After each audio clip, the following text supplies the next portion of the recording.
Partai Demokrat dalam Koalisi Perubahan untuk Persatuan kini menjadi sorotan.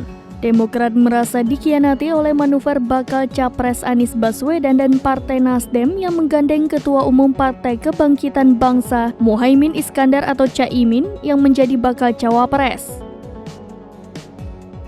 Partai Demokrat menilai keputusan sepihak Ketua Umum Partai Nasdem yang memasangkan bakal calon Presiden Anies Baswedan dengan Ketua Umum Partai Kebangkitan Bangsa Muhaimin Iskandar sebagai bakal cawapres melanggar prinsip kesetaraan di dalam Koalisi Perubahan untuk Persatuan. Partai Nasdem memang merupakan partai politik yang pertama kali mengusung Anies sebagai bakal capres. Sekretaris Jenderal Partai Demokrat sekaligus anggota Tim 8, Teguh Rifki Harsha mengatakan sikap Partai Demokrat setelah menaikkan piagam koalisi adalah menyarankan supaya Anies mencari kandidat bakal cawapres.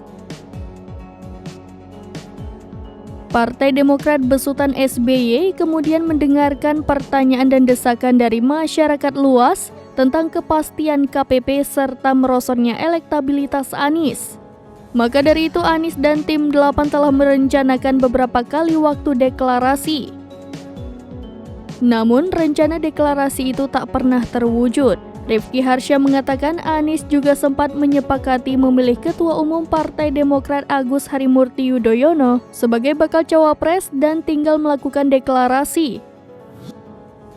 Bahkan Anies disebut menulis surat yang ditandatangani pada 25 Agustus 2023 yang meminta secara resmi supaya AHY bersedia untuk menjadi bakal cawapresnya.